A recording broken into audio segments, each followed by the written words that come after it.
Tired of project management tools that just don't fit your team's needs? Let's build a custom solution using Laravel.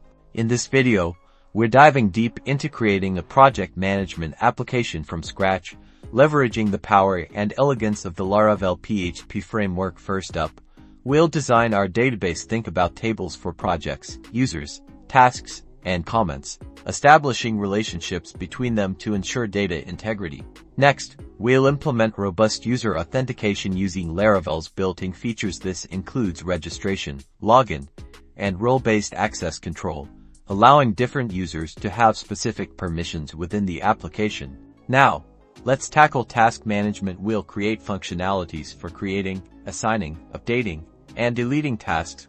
We'll explore features like setting deadlines, assigning priorities, and tracking progress. Finally, we'll develop reporting functionalities. This includes generating reports on project progress, task completion rates, and resource allocation. These reports will provide valuable insights into project performance. By the end of this series, you'll have a fully functional project management application tailored to your specific requirements. Stay tuned and level up your Laravel skills.